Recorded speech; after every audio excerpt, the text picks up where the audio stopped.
神奇的山岳世界，大自然的秘密景象，通过险象环生的关爱和谜一样的行迹，考验着人的探险勇气与认知能力。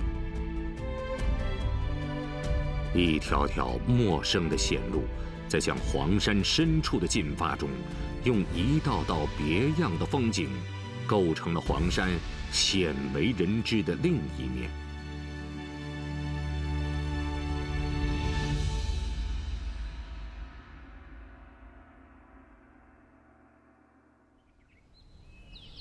公元2000年前后，一处被岁月深深掩埋的洞穴秘境，在这一片毫不起眼的山丘被发现。那是充满传奇色彩的一天，一位砍柴的村民无意中踏上了一片松软的沙土，随着沙土哗哗下落的声音，不可思议的情况出现了。他的脚下出现了深不见底的石洞，似乎没有任何征兆和线索，谁也不会料到，一个规模宏大的地下石窟群，竟然会以这种偶发的方式突如其来进入了当地人惊喜交集的视野。随后的考察发现，超出了人们的想象。香气探明的36座石窟组成了形态迥然的洞穴群。编号为35号的石窟，迎面的地宫大殿气势恢宏。这个巨大的单体石窟，洞深达170米，总面积1.2万平方米，超过了1个半足球标准球场的大小。36间石屋环绕大殿，26根呈品字形排列的石柱，巧妙地利用力学原理支撑着宏伟的石质殿堂。石窟内的人工凿纹清晰可辨，或似天象云林，或如江河水波。它们组成的信息证实，这里不是天然形成的溶洞，而是古代工匠创造的工程。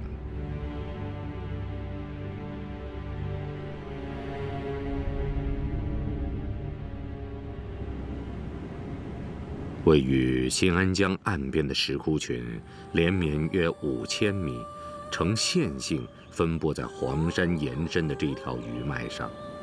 这座早在1700年前就被挖凿的山，有一个好听的名字——花山。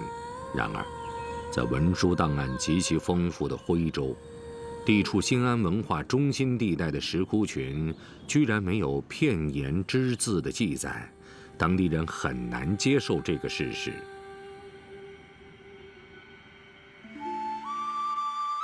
花山脚下的吴村是一座古老的村落，它的建村历史和石窟开凿的年代相当。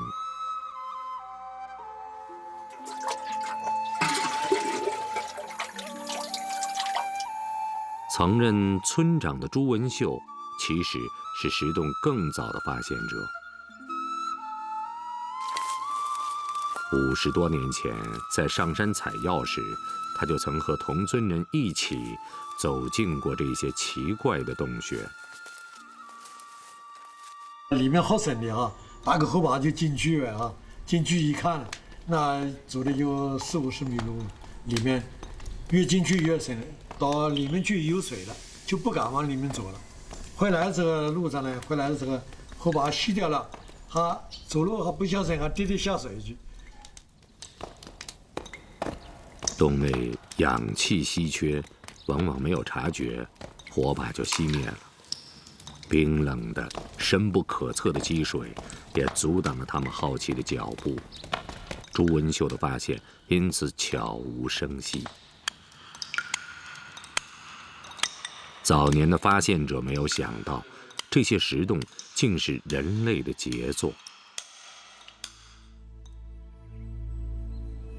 当迟到的真相大白天下，关于石窟用途的种种猜测却悬而未决。伴随着屯岩说、采石说、皇陵说、屯兵说等不同解释，里面的谜团越来越多，所以当地干脆把石窟群命名为花山迷窟。熟悉采石作业的朱文秀，这些年来一直被一个问题困扰着：石窟内几十万方石头究竟去了哪里？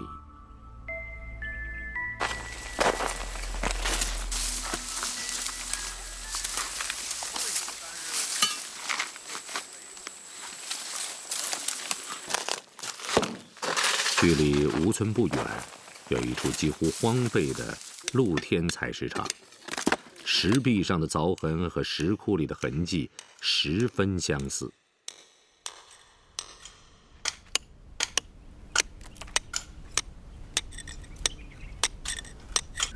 打石头是哪地方都要处理的，一个工啊8个小时，也不是搞了一块石头，还有包括把它打下来了。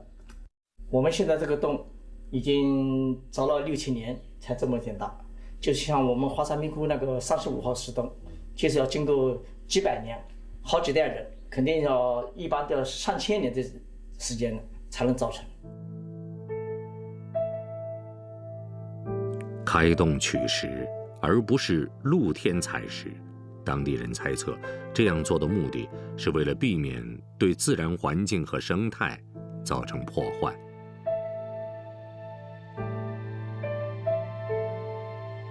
关于石头去向的调查，在屯溪这座古桥有了突破性的进展。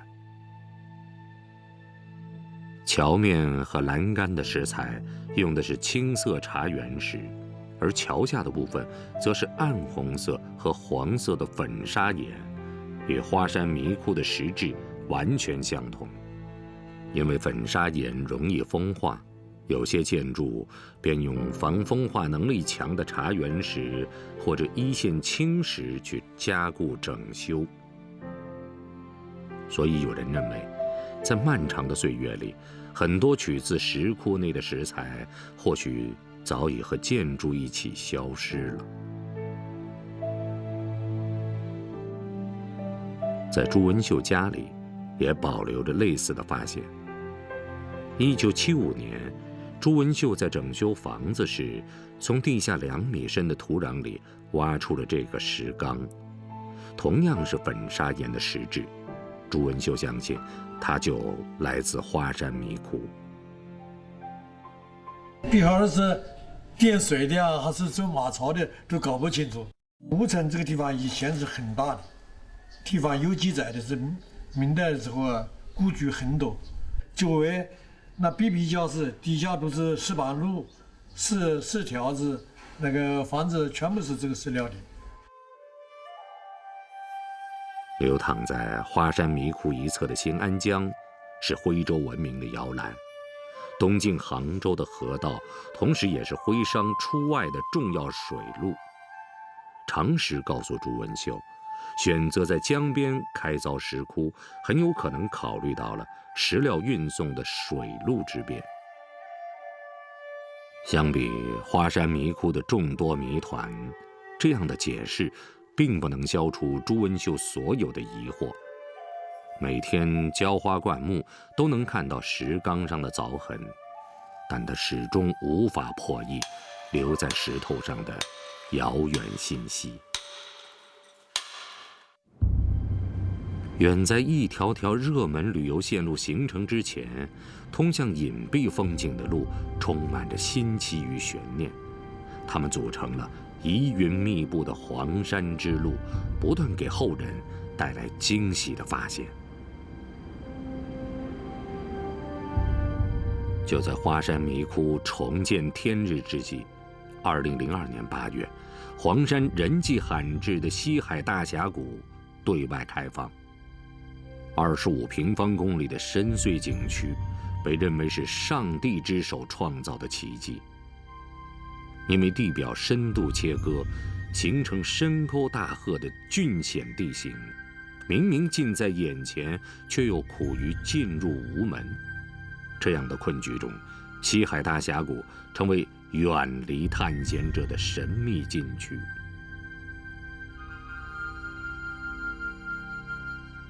早年登临黄山的勇敢先行者，无论是开山大师普门，还是职业旅行家徐霞客，都没能深入这片梦幻世界。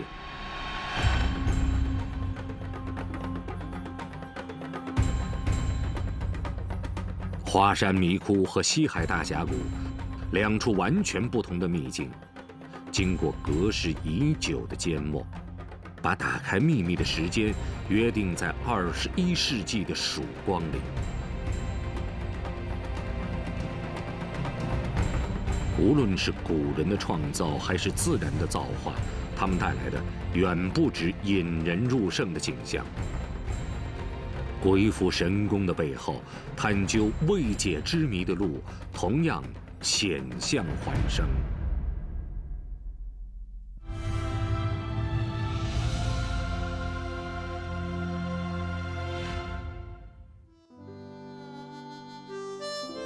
年过80的崔之九是北京大学城市与环境学院的教授，来到西海大峡谷，他的目的是进行野外考察。和普通游客痴迷于黄山的美景所不同，地质学家需要透过今生看前世，从变幻莫测的花岗岩形态中找到不同地貌的分布规律，从而发现它的演变真相。我们一般的就是说，把这个流水就形容成一把刀，所以地球上面最厉害的地貌的作用力就是流水。西海大峡谷呢，它有个特点，它本身是一个断裂带，它是一个薄弱地带，那水一来就冲走了，所以西海大峡谷它跟这个破碎带有关系，所以它切得特别深。黄山雨水充沛，重力作用下的流水夹杂着细小的岩石颗粒，在漫长的时间里，以常人难以想象的力量，不断地对山体岩石表面进行着侵蚀。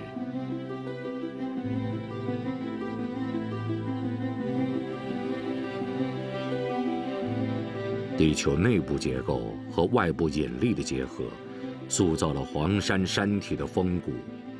风、雨、雪、霜以及流水的共同作用，则美化着黄山的面容和肌肤，将坚硬的岩体雕琢出黄山今天的奇特景观。在地质学界，黄山的成因之谜一直是关注的热点，主要议题集中在一个焦点上：黄山及中国东部是否发生过第4纪冰川？引起争论的时间起点是在1936年，时任中央研究院地质研究所所长的李四光，那一年专程来黄山考察。他肩负着一个特殊的使命，为找寻冰川遗迹而来。对于地质学界关于中国不存在第4纪冰川的结论，他决意用从无到有的发现打破坚冰。黄山之行扩大了李四光先前的成果。在这座山峰海拔960米的岩壁上，他坚信找到了几十万年前古冰川移动时的擦痕。结合这里的其他冰川现象，李四光正式提出黄山第4纪冰川说。围绕黄山是否真的存在冰川遗迹，赞成派和否定派的学术之争旷日持久。论战的高潮是在1982年10月，两大派相约黄山正面交锋，辩论从会场一直延伸到利马峰，直至在山谷中搭起支架，近距离观察峰壁上的平行凹痕，以此判别它是否属于冰川擦痕。我做了3个梯子，一个4米，一个5米，一个6米，就为了爬那个，有人说那上面有冰川的痕迹。崔之九是中国研究现代冰川的先行者，半个多世纪里，他的双脚几乎踏遍世界上所有的雪峰。在冰川冰原地貌考察之路上，崔之九遭遇过暴风雪、雪崩、裂缝、滑坠、冻伤、雪盲、迷路、高山病等种种考验，甚至留下了断指和伤眼之痛。我整个这一生就这么过的，到处跑，到处看，把世界也跑得差不多了，就是因为我热爱这东西。失去右手的全部手指之后，崔之九一直没有放弃过野外实地考察。从上世纪80年代开始，他进入了黄山的悬案中。关键的是黄山的高度不够，就像我刚才讲的，你说它1800，按照我们的计算，如果黄山要有第4纪冰川，也就是几万年前吧，要有冰川出现的话，它最低限度得3500-600米以上。崔之九认为，黄山峰林地貌的形成和第4纪冰川无关，主要取决于花岗岩体出露地表后上升和剥蚀的速度。由于不同期次侵入的岩体岩质结构各具特征，因而形成了不同的地质地貌景观。关于黄山是否存在第4纪冰川的论战一波三折，持续近80年之久，至今还没有画上最终的句号。从李白在诗中对黄山花岗岩峰林地貌恰如其分的描述，到地理学家徐霞客留在这里的考察笔记，从一代地质大家李嗣光开始的黄山冰川之争，到中外地质专家对黄山的一次次考察，黄山前世的面目在发现与争论循环中不断揭开时间沉积的厚重地层。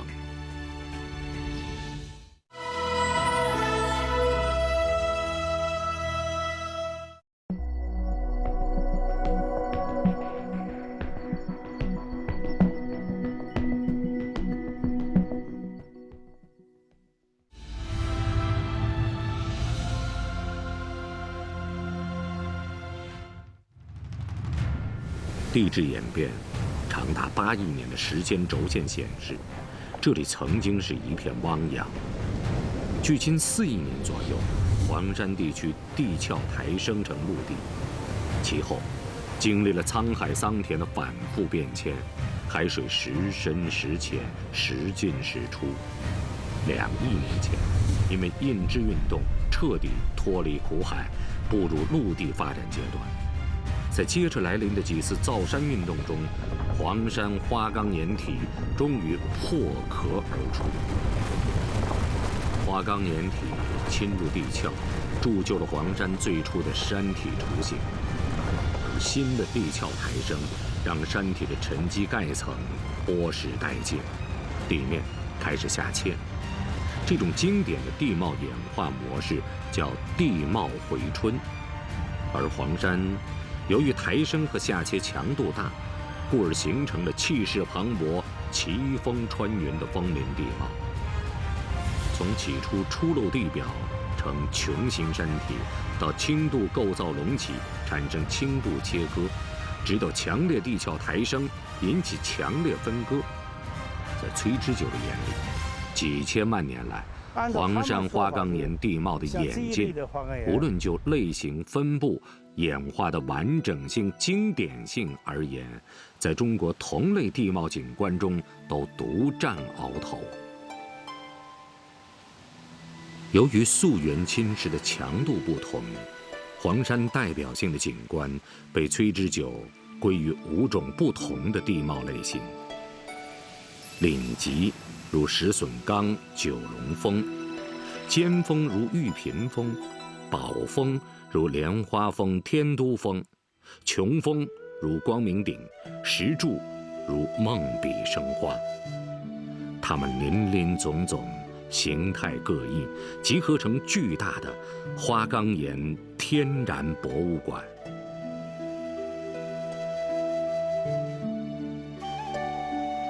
理所当然，黄山成为了世界地质公园。位于黄山南大门的地质公园主碑，由2块质地不同的岩体组成。遥远的地质年代里，它们在向地表侵入的半途中相遇。在黄山，每一块岩石、每一道风景的背后，都可能有一条秘境，通向未知的山岳空间。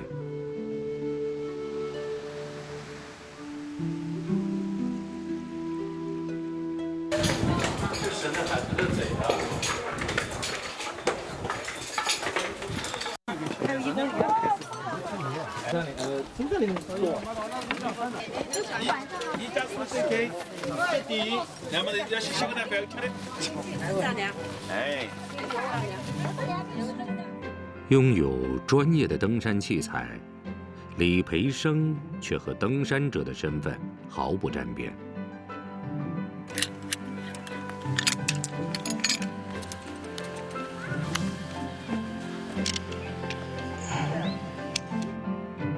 我觉得放绳子是一个很酷的工作。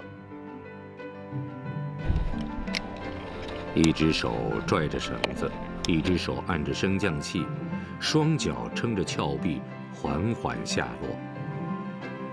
每一天，他就这样进入了他的工作场景。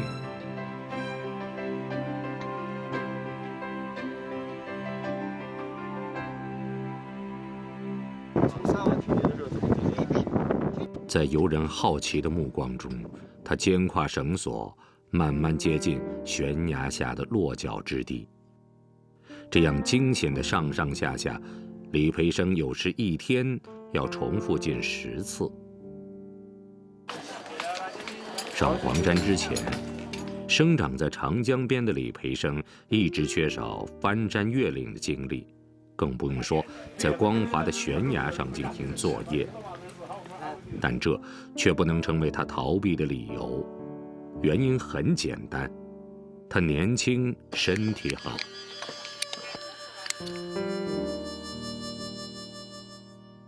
起初的放绳作业并没有如今的专业设备，绳子也比现在的要粗上很多。无论是向下还是向上，绳索都无法在中途锁定，这对他的身体素质和双手力量都有很高的要求。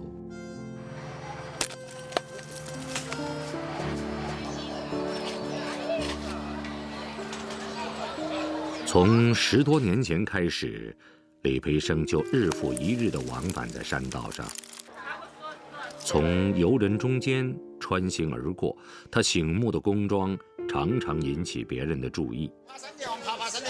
然后我们今天爬来要爬山的。您这是找什么？找垃圾。哦，OK。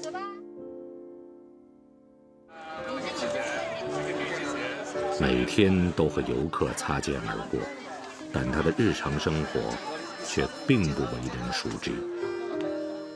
李培生是黄山玉屏环卫所的一名工作人员，他的工作职责主要是承担游道以外范围的垃圾清理，俗称放绳工。他负责的区域从天都峰脚下直至莲花峰约8公里的线路范围。放绳工的作业区域多在热门游道2侧，散落在护栏以外、悬崖下和树枝上的垃圾，大多是被风吹落的轻便物件，矿泉水瓶、帽子，还有塑料雨衣等。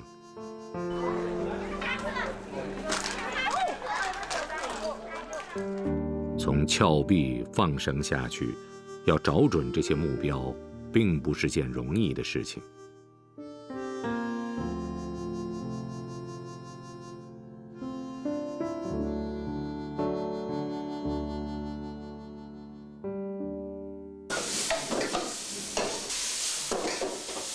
即使天天生活在风光秀丽的景区里，环卫工的工作也会让人觉得枯燥和单调。他们在山上过着简朴的集体生活，遵从着早睡早起的生活习惯。只有妻子带着儿子偶尔上山看他时，李培生的山居生活才会出现难得的家庭气氛。那个地方是哪里啊？汤口。远离家庭的生活，加上多年涉险的经历，让李培生和搭档形成了一种默契。两个人该谁下去作业，并没有硬性规定和刻意安排，完全取决于相互之间的心领神会。那个地方也容易最容易，就那个好东西。你看看没垃圾？底下是有点垃圾啊，这里好看，底下凹进去的，你俩人上山下去看了。那我们上，好吧？你下，那你担心点呢？李培生的搭档谢乐奎，原先负责天都峰景区的垃圾清理，因为景点轮休，他和李培生组合到了一起。对热门景区实行封闭轮休保护是黄山的首创。从1987年开始，莲花峰、天都峰和始信峰3大主峰就先后封闭过山道，进入喘息的休眠期，以促进自然生态的恢复。天都峰现在轮到第2次长假，和毗邻的莲花峰相比，它拥有了一份在喧闹中难得的沉寂。只有在远离喧哗的地方，才能真切地感受到松石草木的呼吸。峭壁和沟壑上的空寂陌路，展现着黄山的另一个维度。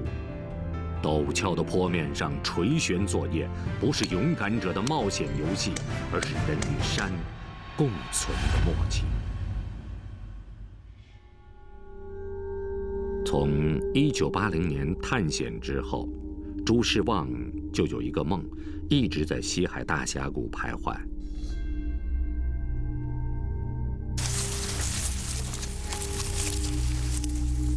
1980年9月26日，一直由采药人领路的探险队首次涉险神秘的魔幻景区。幽深的西海大峡谷中，第一次响起了人类的惊叹声。那一天，探险小队从白云庵逆流而上，下午抵达排云亭下的深壑时，太阳正在西沉。山峰巨大的阴影笼罩着四周，各种怪石令人胆战心惊。一阵悚然的山风吹过，有人脱口而出：“这简直就是魔鬼世界！”浓云蔽日，山峰压顶，让人感到心胸气闷。这种特定的环境和心理压力下，魔鬼世界成为峡谷留给探险队员的第一印象。在这支由6人组成的探险队中，有一位22岁的年轻人，他木讷不善言辞，如果不是因为他出色的攀登能力，很容易让人忽略他的存在。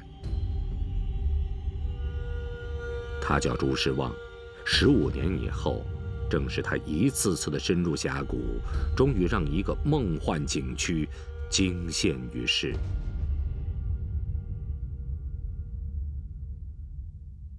这么雄伟的黄山，虽然山是有，路没有。这次呢，就是要把它搞一条比较险的悬崖峭壁上做一条路出来。像黄山南大门注定会迎来开山僧人普门一样，西海大峡谷的步道开发毫无悬念地迎来了朱时旺的登场。朱时旺和黄山的情缘，随着脚下的步道一步步的深入。1976年，他随哥哥一起从千里之外的浙江温岭来到黄山打工。那一年，他18岁。黄山3大主峰最险峻的天都峰，这一条从半山寺开始的登山仙道，是朱时旺进入黄山游道时空的第一条线路。那是1982年10月开始的工程，当时还无法使用电钻，完全要依靠古老的凿石方法，借助原始的石匠工具，在坚硬的岩石上凿出一条通向绝顶的路。结束上下天都峰必须要走回头路的历史。石壁就是跟房子的板壁一样，笔直的。我家里有个老石匠，他说你是做梦，这个地方还想开路。我讲只要有决心，小时候读书不是读过吗？愚公移山嘛。我想只要有决心，肯定开得通。凿石成街，遇见搭桥，在施工队交出完美的登山步道时，这时的朱时旺还不是故事的真正主角，他的哥哥才是工程的领导者。朱时旺没有急于求成，在一个接一个进行的工程中，他逐渐崭露头角。从1980年第一次上山，朱时旺就一直待在山上。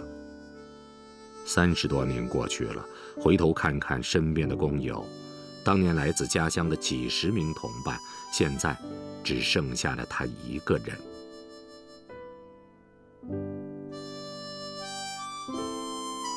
这是他心甘情愿的选择。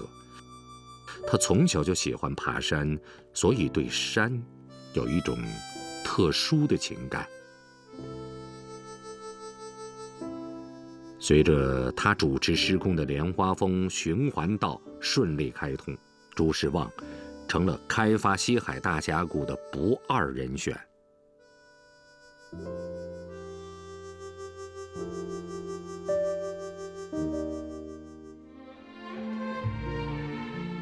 1935年建成的排云亭，位于大峡谷的裂点位置，海拔1640米，到谷底的切割深度达840米，悬殊的落差让群峰大壑的雄姿一览无余。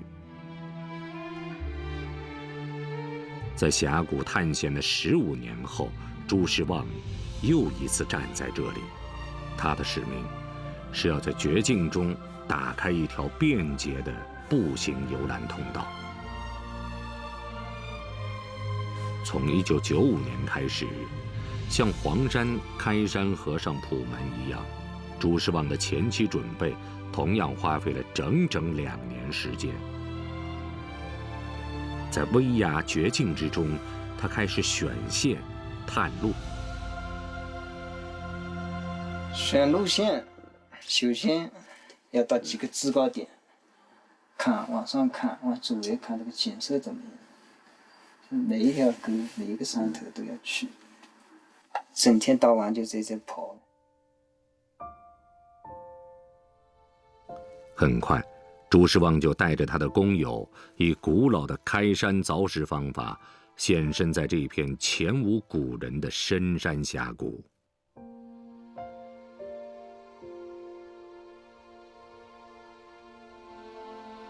当峡谷罕见的美景一步步打开，人们发现一条几近完美的步道，以苛刻的标准成为了黄山景观道的代表作。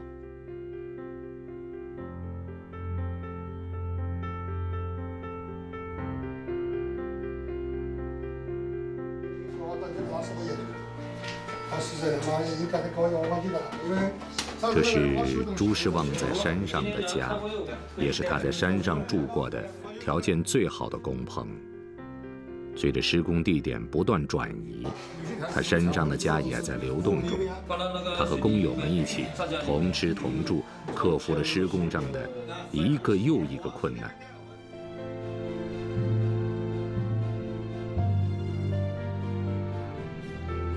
伴随着21世纪来临，朱时旺迎来了他职业生涯最艰难的步道工程——西海大峡谷步仙桥路段的栈道施工。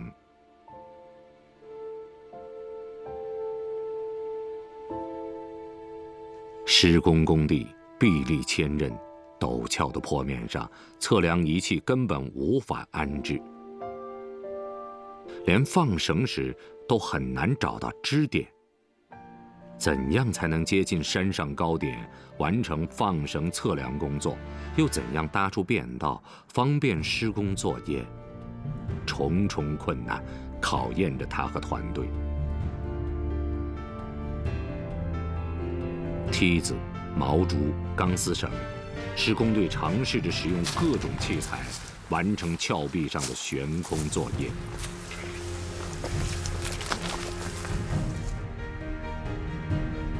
在悬崖峭壁修筑栈道，是2000多年前蕴含中国人坚韧品质的发明。西海大峡谷的栈道施工依然采用古老的结构工艺。先去除栈道上方因为风化开始松动的石块，然后搭建施工便道。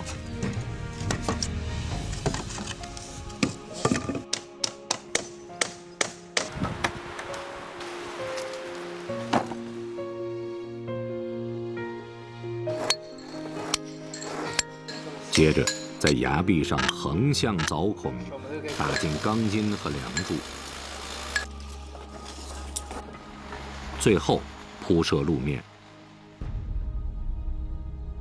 和古代不同的是，这里用竹胶板做成模具，然后浇制成钢筋混凝土。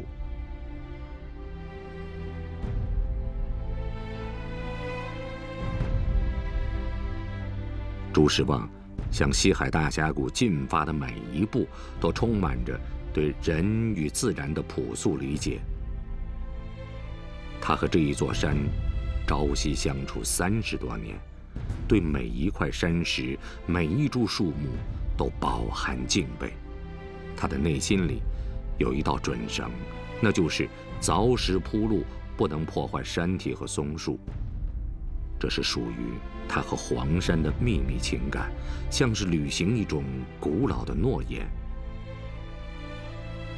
他率领自己的团队，在看似粗粝的施工作业中，以劳动者的创造和灵感，试验出人工与自然浑然天成的许多新工艺。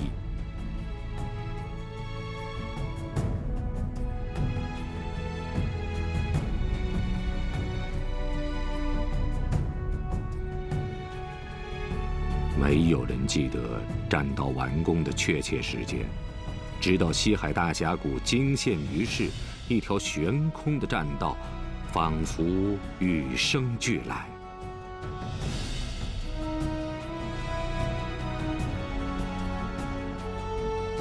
如果说是上帝之手造就了眼前的自然奇观，那么把这片艰苦沉寂的景色呈现于世人的开发工程，完全称得上是人工杰作。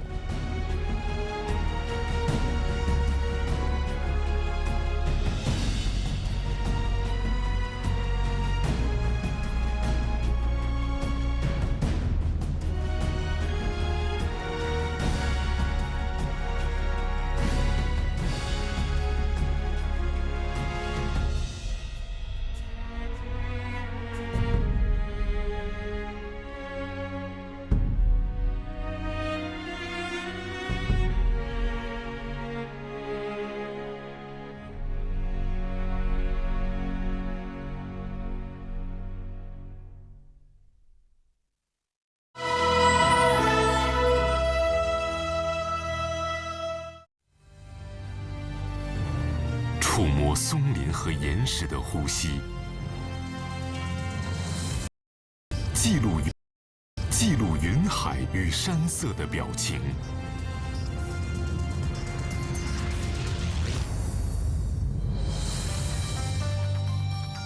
历时2年，追逐4季轮回的璀璨光影，古老山系的全新影像，大自然的视觉奇观。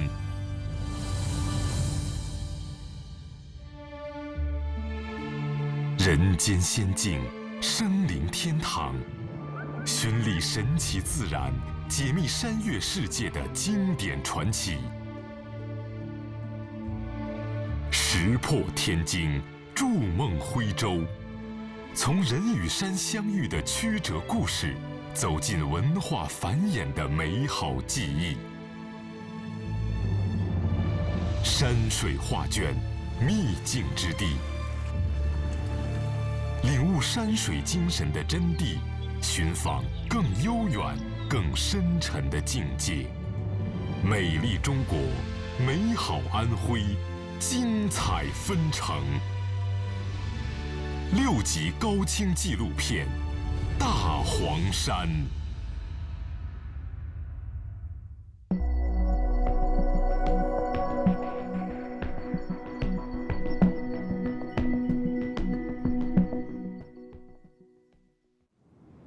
西海大峡谷的开放之路一直都这样谨慎而小心。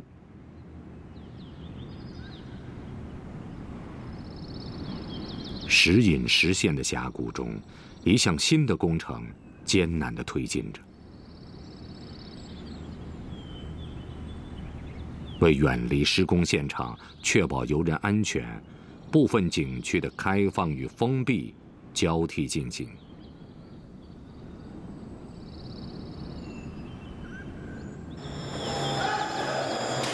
2013年7月上旬，西海大峡谷观光地轨缆车的检测调试，在不断后延的期待中突然启动。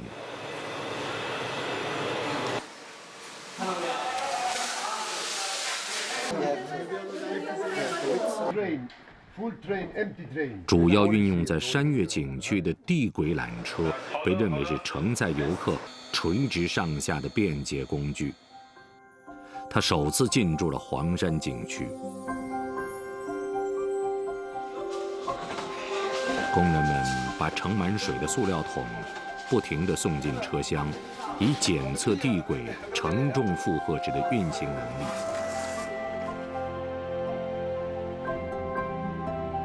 这一天，西海大峡谷正式迎来了观光地轨缆车时代。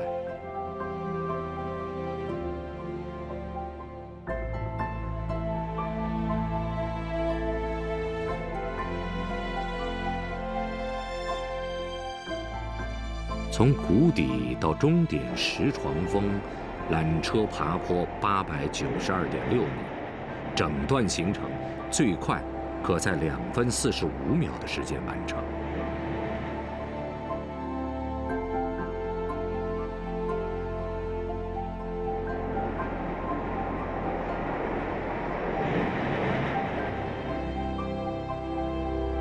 至此，黄山西海大峡谷规划建设的全部线路宣告完成。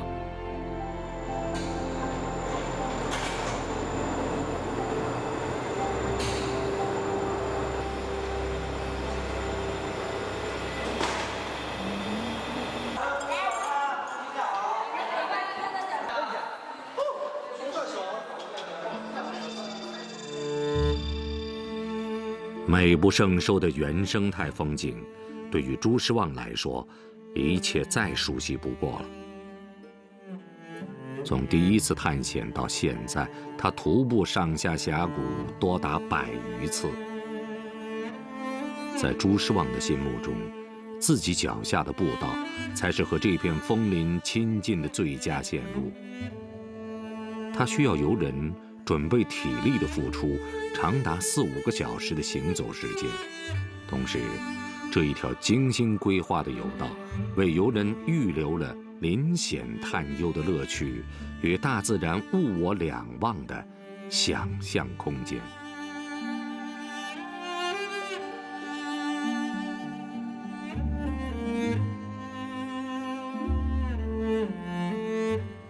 从普门开山的古老登道，到眼前最年轻的栈道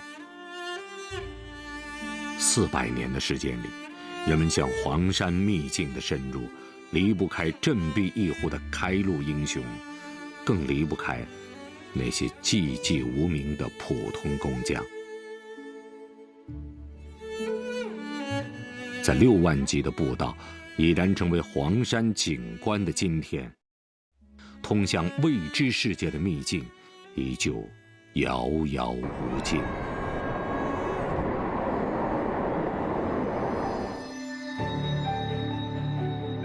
在81年前开始孕育纵横1200平方公里的黄山山脉，人类文明史刚刚展开了几千年，而对160平方公里景区蓄势已久的开发，也只历经4个世纪。当奥秘不断被时间照亮，更多隐秘的路径交织出黄山前生后世的新经纬。自先人开始，人们接近黄山，既满怀探秘未知世界的好奇，又出自灵魂与心灵气息的需要。这是2条始终并行的秘境之路，一条通向神奇归位纯净的大自然，另一条汇合着一代代人的惊叹与迷恋、珍视与敬畏，直抵人的内心。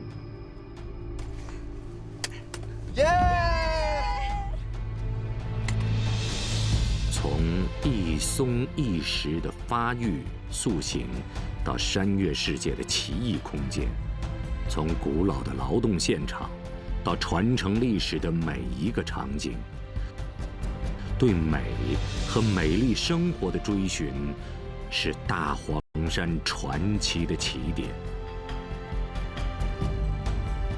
这是一次深入神奇自然的旅行，在感受美和生命活力的行程中，我们记录的奇迹和梦想，家园和传统，来自一脉相承的轨迹。它是一代代人的寻梦之路。他们来到黄山，或沉醉于黄山，怀抱着信念，经营着理想，形成了故事的山系，汇集起情感的河流。这是一座山和人相遇的奇观，这是黄山永远的魅力所在。